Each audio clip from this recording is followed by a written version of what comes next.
All right.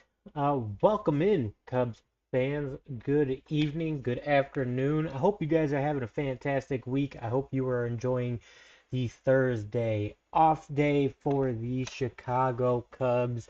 There's a little bit to talk about today in this weekly wrap up. Number one, I know that I keep telling you guys that I am trying to get back to daily episodes post Cubs games. I really am. I promise you guys I am. I did calipers and rotors and pads on my wife's car, so my body was beat to hell for a couple of days. So that's number one, and I apologize for that. Number two, these allergies that I am going through right now just will not let up. I've now tried three different allergy medications in the last 2 weeks, none of which are really happy with me. I think that I'm starting to develop an allergy to either uh, pet hair or pet dandruff because my allergies will be terrible in the morning. I'll take allergy medicine, I'll go to work, I do okay, and then I get home, and about an hour after I'm home, my allergies are just killing me again. So as I progress in my talking, don't be surprised if I start to sound very nasally, if my face gets a little puffy. That might happen. We're still trying to figure it out. Once I find an allergy medication that helps, we will definitely get back to the daily podcast. I'm really working hard to try to do that for you guys. So if you have any recommendations on an allergy medicine that you think would be of great help, I would appreciate you guys if you leave that in the comments for me down below. Because man, this sucks. I enjoy doing these videos on the daily. When I get responses, I like to see those responses. I like to do the YouTube shorts in response to the longer form videos that I do. And just with the way that allergies have been killing me, it just has not been easy to keep up with. And I mean, I'm trying. I really am. Even on the later games where we get done at 9 or 10 o'clock.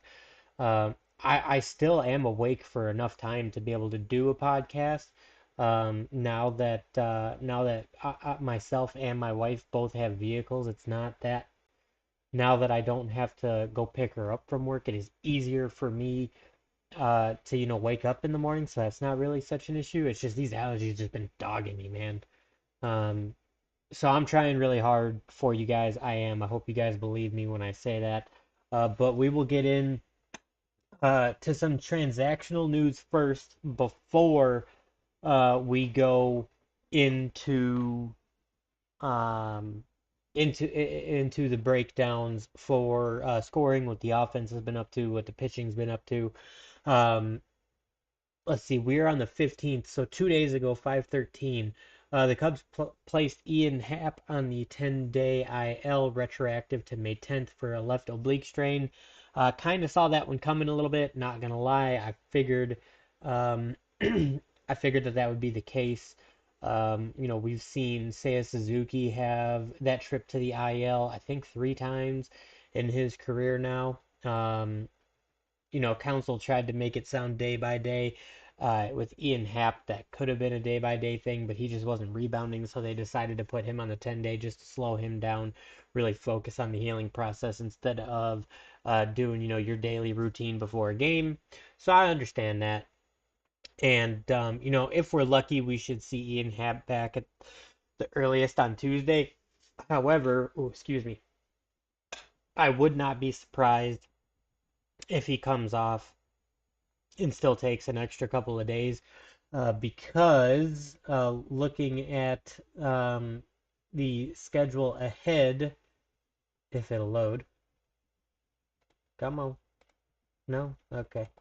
Looking at the schedule ahead, we do have um, next Thursday off as well, so you might see him maybe not for that Marlins series, but for sure see him when we go off to play um, Cincinnati.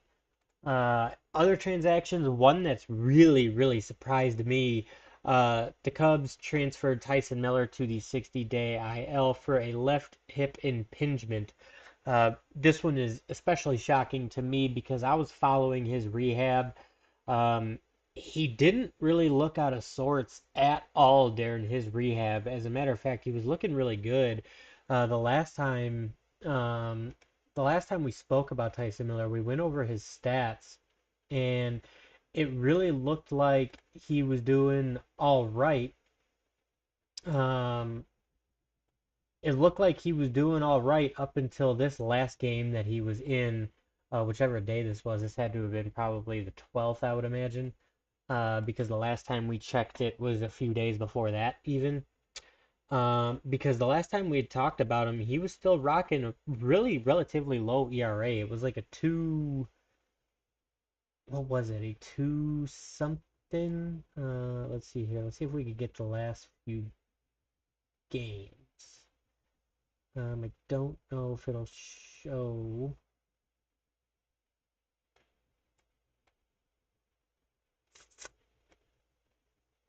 Yeah, I don't know if it'll show it here. It won't show me game by game, unfortunately. But his ERA looked really fine. He was somewhere around that two ERA. He had 7 games. He had somewhere around 7 innings pitched, and he only allowed like 2 runs. Um, so, I don't understand what happened in that last outing. I tried looking up and down Twitter. I tried looking, mainstream news outlets to see if there was an update on him. I went to, the Cubs AAA affiliate pages. I couldn't see anything that would indicate that he had a serious issue. Uh, so that sucks that he's going to be shut down for a while because I was honestly, with the way that the bullpen was shaping up, I was looking for one more solid guy that you could count on, and I was really looking forward to getting uh, Tyson Miller back because the way that he pitched at the end of the last year and let me see here, what was his 2024 stats? A 2.25 ERA. Oh, sorry, that's minors. Hold on, switch it back to MLB here. A 2.32 ERA in 58 games. I mean, he was pretty stout for the Cubs last year. I really thought that I really did think that getting Tyson Miller back would make all the difference here in the bullpen, especially with the way that Hodge is performing. Merriweather has had a couple of really bad, not really bad, but not great back-to-back outings now. Which, if I'm being fair to Merriweather, I do believe that he will right the ship. I don't think that this is going to last forever with Merriweather. If I even remember last year when he came off of the IL, he was really good for about a week, and then he got rocked in a couple of games, and then he turned it around and was lights out throughout the rest of the season. So I don't really think that he is going to be, I don't think that this is going to be a prolonged issue with Merriweather. I do believe that we will see him back, in a good shape form not too long from now. I just can't see that, being the issue for him. Other than things like with the bullpen, the bullpen's actually been outside of, Merriweather getting hit up a little bit, a game here and there. The bullpen's actually been pitching really solidly the last 2 or 3 weeks, if I'm being honest. They haven't been giving up those dreaded, 8-run innings like they did up against the Dodgers and Arizona, so that's good. There have been games that have, been left, more to be desired for sure. I'm not going to say that they've been perfect, but they have been much improved, all things considered. Ryan Presley got absolutely rocked in one of his closing roles. He allowed, 8 earned runs in a game in extras that easily should have been won. The offense didn't get it done. Presley let up quite a few runs there. But then he did come out and pitch in a low leverage situation and went 1, 2, 3. So, for the foreseeable future, I would see Hodge being in that closer role. Unless it is a non-high leverage closer role, then you might see Presley. But then again, too, Presley's track record so far this year has been get rocked, be very solid for 8 to 9 outings, kind of get rocked, be solid for another 8 or 9 outings. That's kind of been his track record. It was a little worse in the beginning of the season, but really, I just think that the way that the bullpen is at least keeping you in games with the way that your offense is performing. Um, I do also like that Craig Counsell is still bringing up arms from AAA and then sending guys out to AAA just to kind of keep, um, a rotation of guys in the bullpen. I know that that's not what you would call, a preferred method. You don't want to be doing that all season long, but at the same time, you got to deal with what you got. You have to put yourself in a position to where you can trade for more dependable arms. And unfortunately, we're just not long enough in the season for those kinds of moves to be made yet. I think that that's pretty fair to say. I will bring up the National League standings here real quick because I do think that this is also worth noting. The Cubs in the National League here. The Cubs are tied for the third best record in the National League. The Cubs are 25 and 19. That's a 568 win percentage. At home, they are 12 and 10. They are better, slightly better on the road at 13 and 9. Um, do I think that you should have swept the Marlins in your last series? Yes, absolutely. I think a lot of people feel that way. The offense actually struggled quite a bit against the Marlins, in my opinion. But you also have teams like the White Sox coming up. Then you go out to play the Marlins, and you come back. I think you got to play Colorado at home after playing Cincinnati at home. So there's a lot of things kind of working in your favor there to help bolster your home record. But this is the first time over a 10-game stretch that the Cubs are under 500 at 4-6. But like I said, I think too that the offense was kind of due for a little bit of a struggle. They were producing at an insanely high rate. They were producing at almost 7 runs per game. They had multiple games early in the season where they were producing 10 plus runs. They're the only team that's done it, I want to say 5 or more times. I think they have done it 8 or 9 times, as a matter of fact. I mean, they're producing runs at just an insane clip. They were kind of due for it. They ran into teams like the Mets in San Francisco, which, I mean, San Francisco's lineup really, um, really isn't something to kind of squawk at. I think that neither is the Mets. I mean, obviously they're leading their division 28 and 16. I think that the Cubs did also kind of find the right two teams to kind of go and struggle against, being the Mets and the Giants, because not that you want to play down to the teams that you're about to play, but um, you know, getting your offense back on track is certainly easier to do against teams like Miami and the White Sox as it be. I think that even though you didn't sweep against Miami, you still took care of business and won the series. And as long as you keep winning series, that puts you at over 600 baseball by the end of the year, and that definitely puts you right up top when you're looking at division at the end of the season. Especially because even with what St. Louis is doing, I just don't foresee their lineup being. Um, I don't think that St. Louis's lineup nor their pitching is really sustainable. We already know that the Brewers isn't that sustainable. The Reds, I don't think so, and then obviously the Pirates, I think that they're kind of a non-issue, honestly. But yeah, when we look at oh, hello, sorry, trying to yeah, when we look at what has happened in the last 10 days here since we did our last week. Actually, it's been 2 weeks. We did not do a weekly wrap up last week because of how kind of sick with the allergies I was. But you go in to play the Mets and you lose your first game 2-7 there. Your second game you kind of win in an upset in Horton's debut 6-5, and then you lose your third game 2-6. Your offense just kind of your offense finally just hit that wall a little bit, and the offense really, with their lack of production, more or less, you're looking at Pete Crow Armstrong, you're looking at Kyle Tucker and Michael Bush. They kind of hit a wall a little bit, but on the flip side to that, Seiya Suzuki kind of came up a little bit. He started hitting the ball really well, and as well as Dansby Swanson really started hitting the ball really well. Um, and then again, you had Cade Horton's debut there against a really hard Mets team. And I believe that he went 5 innings, allowing 4 runs.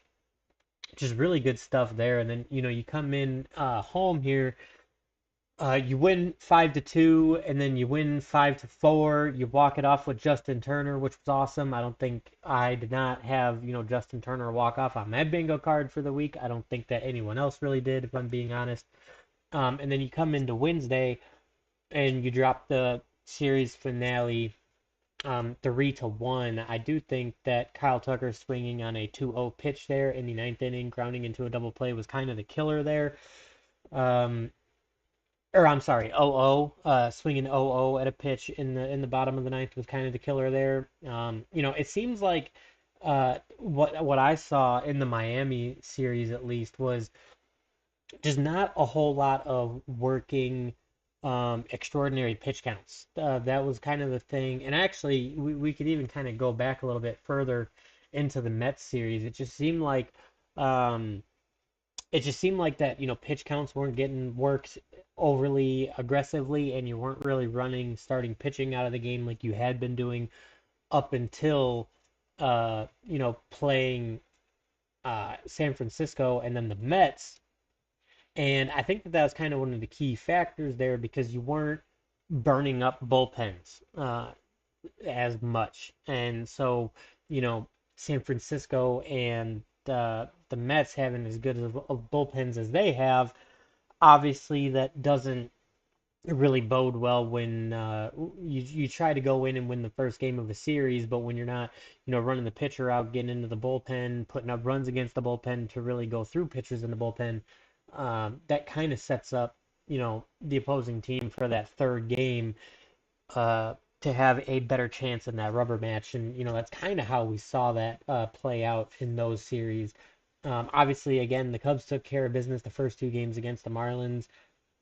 Starting pitching, I didn't really think that starting pitching did too terrible. I don't even think that the bullpens really pitched terrible. It was just really the lack of offense this last, 8 days or so is really kind of what did them in, especially against, the better teams when you look at it that way. I do think I do think that this won't last forever. I think that there is a difference between last year's offense and this year's offense. Obviously, the slowdown kind of happening around the same time. But again, I think with the people that you have in the lineup and the way that your lineup is structured, I think that Ian Happ being gone, having that solid leadoff man out of the lineup for a few days also hurts quite a bit as well. But I think the difference maker is one, you got Kyle Tucker.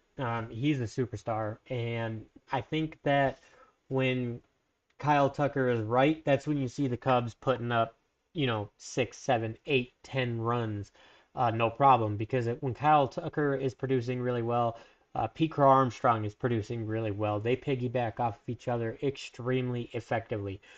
Um, so obviously, with them going down a little bit in production, we talked about Dansby Swanson and Seiya Suzuki picking up their production. Unfortunately, just not enough because Michael Bush is kind of stuck in that no man's land right now. He has a game where he produces and then a game where he goes over. So if you could get all of these guys producing at the same time, this offense will just bulldoze anybody. It doesn't matter what our starting pitching and bullpen does. The offense just does not quit and finds ways. I mean, we saw that in the 2 games that they gave up against LA and Arizona, where they gave up, 8 runs in the eighth, and then they still wound up winning those games. I have so much faith in this starting lineup. I just knew that you were gonna find regression, especially after especially after the way that you produced against the whole West Coast swing, the gauntlet that you had, playing great against Milwaukee, winning your first series there since 2022. Taking care of the Pirates for the first series against that division rival. You had so many things going right, especially with the bullpen actually doing their job quite a bit better. As long as you were getting the Hodge without letting up too many runs, you pretty much had the game on lock at that point, because Hodge and Presley just were not giving up runs for, the stretch of 15 to 18 days or whatever it was. It was 10 straight outings for Presley without allowing a run. And you also got to imagine he didn't play every day because some of those games were absolute blowouts and there was no point to bring him into the game. So, I think that when you really want to break it down, um, I think that once PCA, not so much PCA, but once Kyle Tucker gets out of his slump, you'll see the offense pick right back up again, especially once you have Ian Happ back in that lineup. Just having someone like him that gets on base all the time, and then you just have the guys hitting for power and Tucker and Suzuki right there behind him. You moved up PCA and Nico Horner for the speed up. You brought Dansby Swanson down to take pressure off of his shoulders. That's allowed him to produce really well. Let's not forget that Carson Kelly and Miguel Amaya are still producing at a crazy, insane clip for this team. Obviously now with that walk off with Turner, I didn't realize actually that Turner was batting almost 500 with runners in scoring position. He's been insanely clutch in the runners with scoring position spot. I did not realize that. I saw that in the game when he walked off. Well, actually, not the game. I was actually asleep. I seen it the next day when I looked at the highlights of that game. Um, yeah, he's batting almost 500 with runners in scoring position, just like Nico. Like it's a crazy, insane clip that he's batting in, and of course to walk that game off.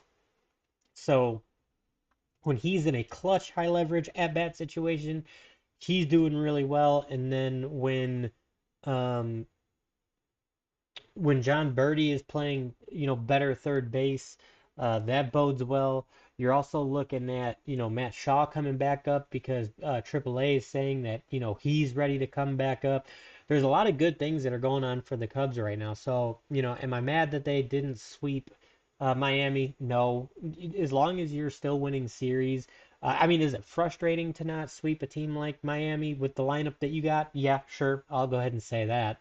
But do I, as long as you're winning series, I can't complain. And like I said, when it comes to the San Francisco and the Mets series, it's the only time so far this year that you've dropped two series in a row for one, and for two, your offense was just kind of due for a mini slump, so to speak. Because I mean, really, if you even look at the Miami series, while they weren't producing, 6 runs per game, you still scored 5-5 in what, two or one. So I mean, you still scored 11 or 12 runs, um, which obviously was still good enough to win 2 games. So your pitching actually kind of carried you for those games a little bit. Um, so really, I think as we look at the schedule coming up, which kind of sucks that I actually just put this away because now I got to try to reload it and it doesn't like to load for some reason. But yeah, you got 3 games against the White Sox tomorrow, Saturday, and Sunday, all 120 games. Then you go to Miami, and then you go to Cincinnati, and then you come home for Colorado, and you finish up the month at home versus Cincinnati. So you have an opportunity to do a couple of things here. One, you're still at home for the White Sox. You have an opportunity to sweep then. You have an opportunity to go win another series in Miami. And if you don't have Ian Happ back then, you might have him back for that series in Cincinnati. And Ian Happ loves to hit home runs in Cincinnati. Honestly, I do think that the Cubs have a good chance to win that series against Cincinnati. You should sweep Colorado. And then when Cincinnati comes back home for that series, which wraps up Sunday, June 1st, uh, your schedule actually gets interesting after that because you got Washington, then you got Detroit, Philly, Pittsburgh, Milwaukee, Seattle. excuse me, St. Louis and Houston. Again, the next quarter of the season here, you have the opportunity to make a very big statement. I think that you have a very big chance to make a big statement in saying, hey, we got guys like Kyle Tucker on our team. We got guys like Suzuki and Hap and all these guys that are producing. I think that this is the point where you're going to be able to make your statement and your big case to go make the argument to go either get yourself a good starting pitcher or a few, and I say a few, like two to three very solid, reliable bullpen arms, because you do have the opportunity here to trade away some stock in the minor leagues to really push this team over the top. Because the way that this offense is producing, you just need you're only a couple of arms away. Honestly, man. I mean, you're really only a couple arms away. And like I said, you're looking at the White Sox. Um, again, I think that this one's a no-brainer. You should get two or three, potentially a sweep here. You play Miami again, so if you could just repeat that and win another series there, I think Cincinnati, Colorado, Cincinnati is honestly, realistically, winnable series. So then also too, you have a chance to widen your division lead and put yourself back over 600 baseball. I think that these are very easily feats to accomplish. I don't think that you are in a very hard-ish part of your schedule yet. I think that that comes when you play, um, Detroit and St. Louis back to back, and then play the Brewers again later on in June. I think that's when you're kind of gonna really face the difficulties of your schedule coming up.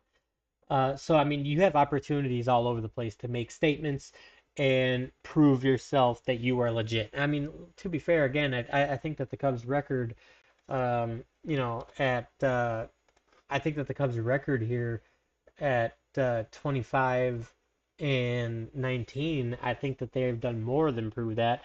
Don't get me wrong, I think that they could be a little bit better when it comes to their home record. But their away record shows that they are someone that you honestly do not want to mess with.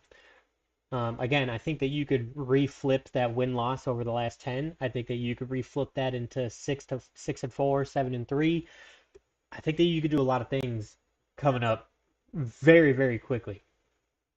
Um, so yeah, as we wrap it up here, guys, we'll kind of go up just really quick here in the National League West. The Dodgers and the Padres right up against each other, 28 and 15, 27 and 15. They're a half a game apart. Then you got the Giants 25 and 19, 3.5 games out. Arizona 23 and 21, 5.5 games out. Then the Rockies 7 and 36, on pace to be the worst baseball team ever. 21 games out already, which we're only a quarter of the way through the season. That is very embarrassing. National League Central, Cubs 25 and 19. The Cardinals 24 and 20. You're a game ahead. The Brewers 21 and 23, 4 games out. Cincinnati 21 and 24, 4.5 games, and the Pirates 15 and 29, 10 games out. The Mets lead their division 28 and 16. The Phillies 25 and 18, 2.5 back. The Braves 22 and 22, 6 games back.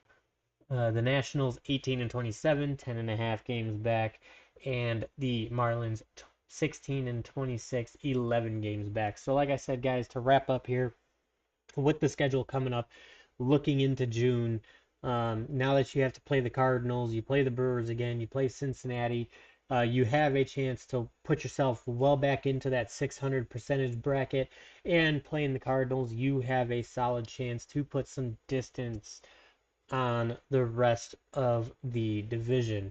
Ladies and gentlemen, we will wrap up here for the evening. Cubs play 120 tomorrow against the White Sox. I am looking for a sweep against the White Sox. I hope that you guys are too. Listen, you guys have a fantastic rest of your evenings. You guys have a good tomorrow, a better weekend, and I mean it for real this time. We will catch you guys after the games. So I will be here tomorrow, probably a little bit later after the game. I do work until about 3:30, so I'll be back home somewhere around 4:15. So if the game is over a little bit before there, I'll expect me on around 5 or so. Saturday, we will go on live immediately when the game wraps up, and then same for Sunday, we will be live immediately when the game wraps up. So you guys have a good rest of your evenings. Drop your comments down below. As always, let me know how you think the Chicago Cubs are performing up to this point, and we will catch you guys tomorrow.